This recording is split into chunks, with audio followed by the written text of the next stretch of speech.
Sufyan Osamah, welcome to Innovators Can Laugh. How are you doing today? Doing well. Thank you for having me. Hey, my pleasure. I'm going to let the audience know a little bit about your background. So question for the audience, is there a better way to sell pets rather than using classified ads? Well, Sufyan believes there is. Sufyan is the co-founder of HonestDog. It's a platform for anyone who is thinking about buying a dog from a reputable breeder.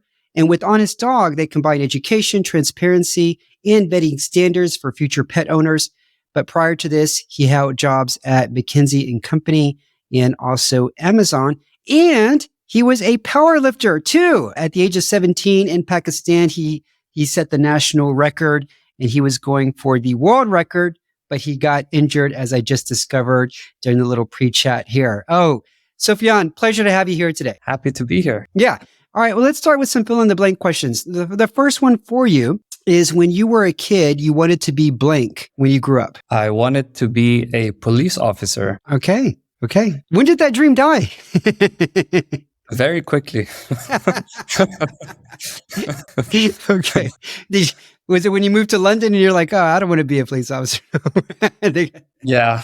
It was a short. My dad was in the military, so then I was like, I think law and order is an interesting space as well. But yeah, and a scientist and a police officer. Then over time, the scientist got bigger as I entered my teenage years. Okay. All right. Next one for you. Blank is an unusual food I consume. I consume a lot of mixed things that you cannot describe. And I think no one has ever done that before. So there's no one food. It's just the philosophy of eating a lot of random things together. Okay. The craziest thing I ever did to make or save money was blank. Walk an hour and a half to save like 10 cents on onions. On onions? Yeah. Okay. Student life. All right. I mean, I can see if you said something like, ice cream or, peanut M&Ms, but onions? Okay.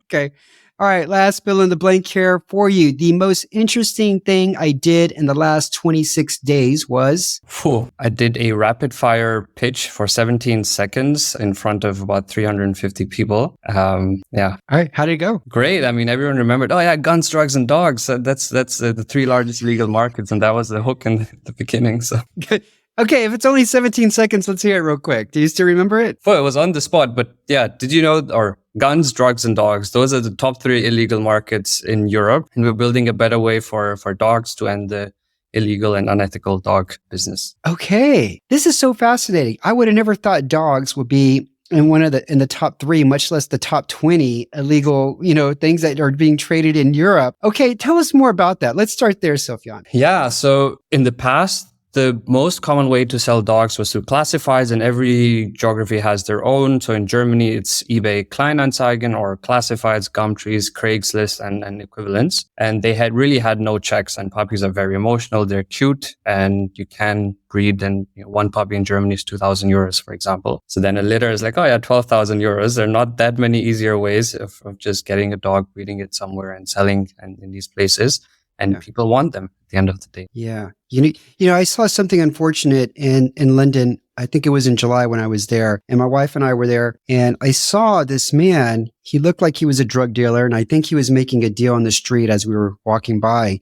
And I noticed he had a leash and a dog, and the dog was a pit bull, a female pit bull, because you could tell like she just had her pups. And I never even would have thought of this, but my wife said, oh yeah, I'm sure he's using that money from the drugs to just basically, buy dogs and breed dogs and then sell the pups for money. And I was clueless that could even be considered a possibility. But now that you say that, illegal dog trade and everything, then I guess some people do use dogs in that manner, unfortunately. Yeah. Now, my understanding is that you had a dog or a puppy as a kid, and it died unexpectedly.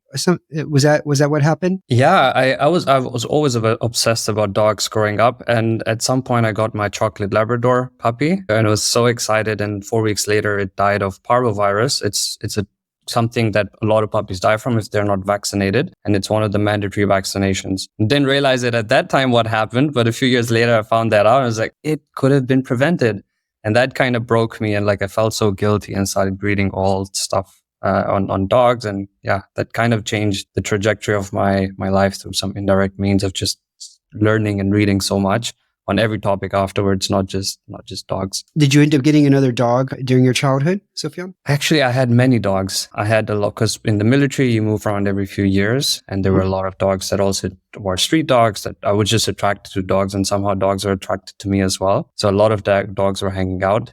But somehow that experience of, okay, this was not just a dog that came, but this was a gift sort of. It was an 8-week-old chocolate Labrador puppy, a breed, and all of those things. And yeah, and somehow I was old enough to be a full caretaker of it. So it was like this thing was relying on me. I fed it 3-4 times a day and I took care of it and all of that. So it felt like my responsibility and something that, I think was reliant on me, and I let it down at the end. Oh, yeah. Don't be hard on yourself. I mean, you didn't know any better. My first dog that was given to me, my parents named him Lucky because they said I was lucky to have him. I don't know what happened to him, to be quite honest, but I think I had about 3 dogs as a kid growing up. My kids want a dog, but I'm reluctant to get one because we live in an apartment and I know I will be 100% responsible for walking, feeding, and picking up the dog poop. And as long as I'm still wiping one of my kids' butts right now because he's still young, I feel like that's the one, dealing with one poop situation is enough. I don't want to add more to that right now. Yeah. Okay. So you mentioned that you were thinking about being a police officer, but the science part of you kind of took over. What was the idea of creating, HonestDog? Like, how did that come into being? Yeah. So I came from wanting to be a scientist, really good at really hard sciences and so forth, and then realizing, that's doesn't add much value to the world in short term. So there's research that takes 20, 30 years for it to be in mainstream. And I want to solve problems. And then business is the way to solve problems. And also reading from books and financial independence and making money while you sleep. And it doesn't make sense to exchange for hourly wages, your time, and so forth. So I had that mentality since I was about 15 and wanted to start a company since then. So I had this perspective that one day I will create a company and be an entrepreneur of some sort. So then the next 10 years or so were very much dedicated to that goal of coming to Germany and studying business as well and doing internships in startups in the Berlin in the startup ecosystem, and then getting some fancy logos on the profile as well to build credibility. It's going to be on a pitch deck someday, like very early on. And basically 2 years ago, I was working at a VC, and that was the hype or the bubble where everyone was raising. And one of my friends that I worked quite intensely with in university, he was like, let's start a company and let's just ideate a little bit and see what problems are there that we can solve. And initially we were looking at all the traditional, B2B SaaS and looking at industries and conducting research. And then randomly out of nowhere, this thought came like, I've been in Germany 6 years now, and now I might be stable enough to get a dog. How does that work? Because, I couldn't even take care of myself properly for that time. So let alone of a dog. So I kind of just buried that interest very deep down, and it came up. And my co-founder's grandma in Vienna, and they were talking about their dog and how he also has memories of dogs. And that triggered me to look into this topic a little bit. And then when I found that Craigslist equivalents in Germany, that's the main way.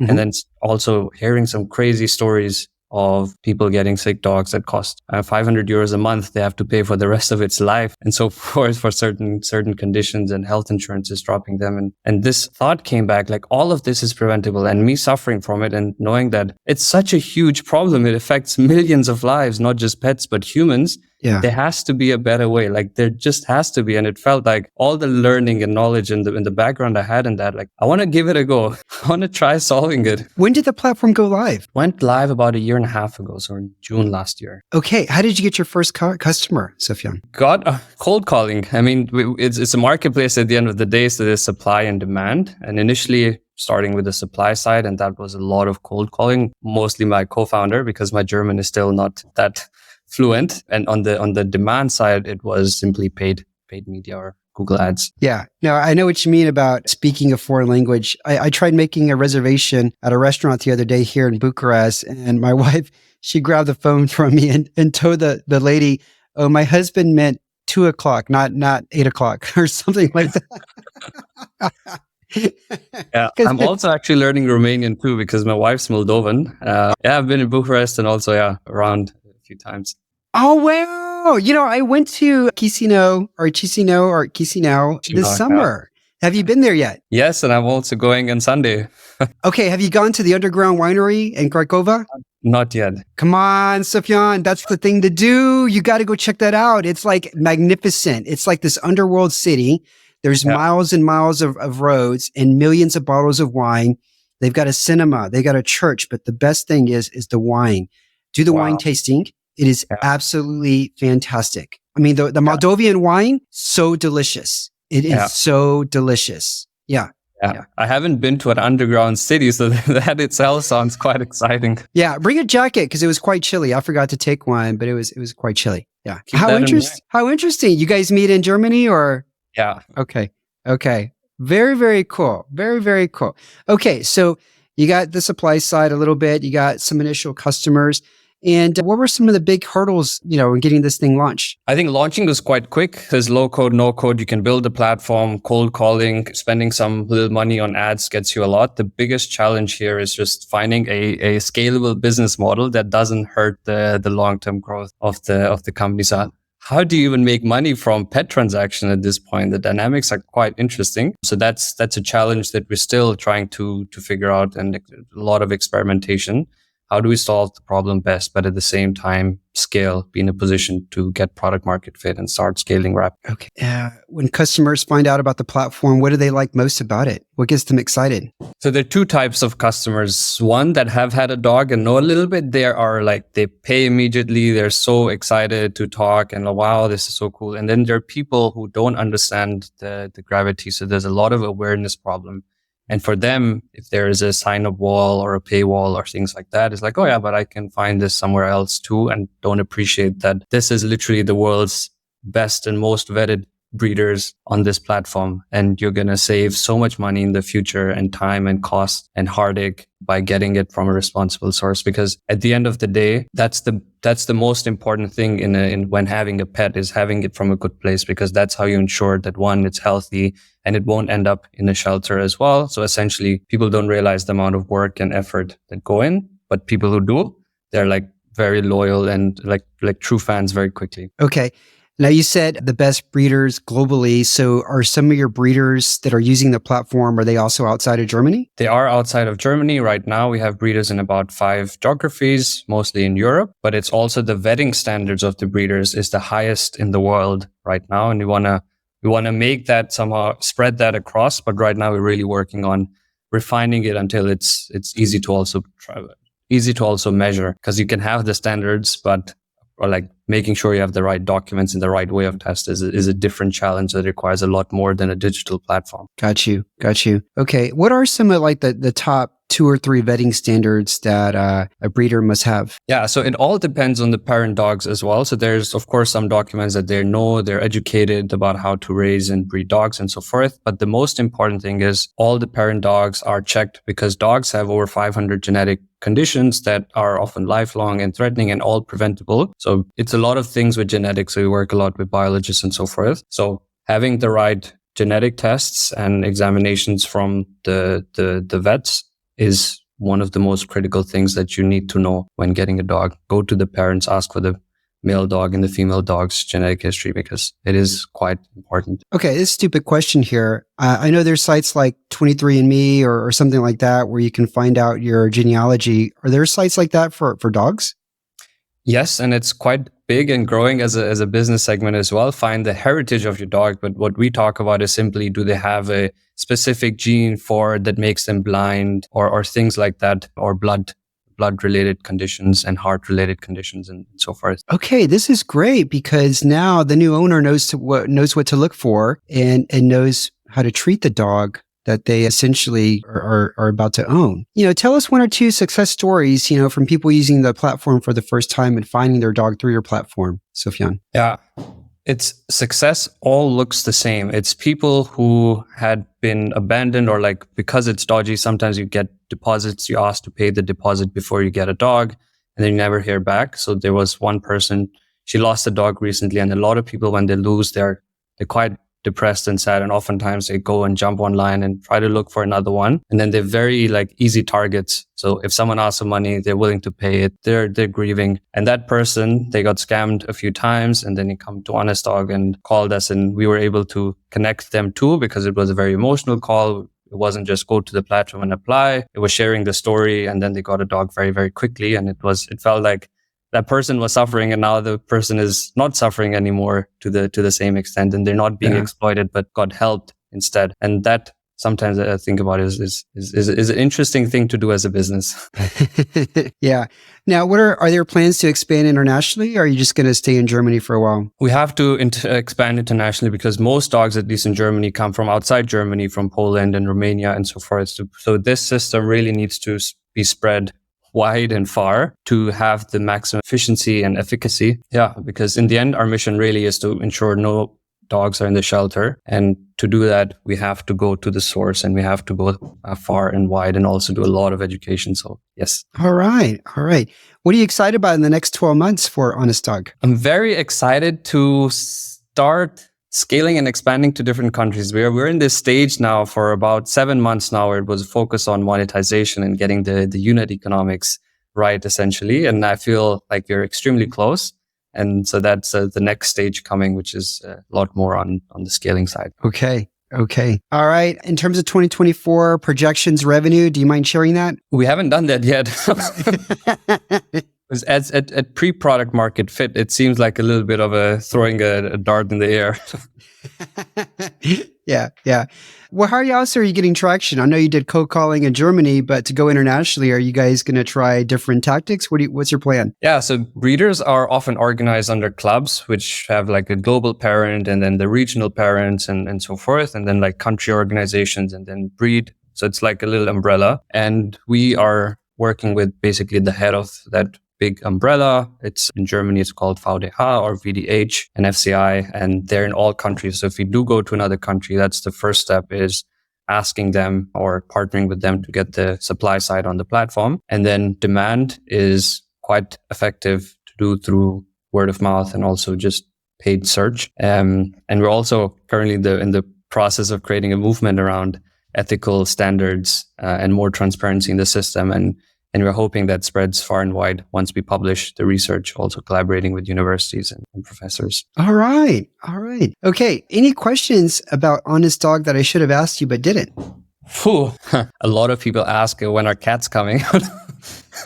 Cats? Who cares about cats, man? This is a dog podcast, man. There's no cat startup founders on this show. Yeah, I like dogs way more. So rather expand other countries with dogs than go into cats. Yeah, man. A cat, you look at it and you can just tell it's plotting ways to kill you, man. There's no love from cats here. Cats are evil. Okay. Let's do a couple of rapid fire questions. The first one for you is blank is how I want to be remembered. How do you want to be remembered, Sufyan? Contrarian that ended up right in the long term. Okay. All right. And the next one for you, the Academy Award for blank goes to Sufyan. A big prank. Professional prank.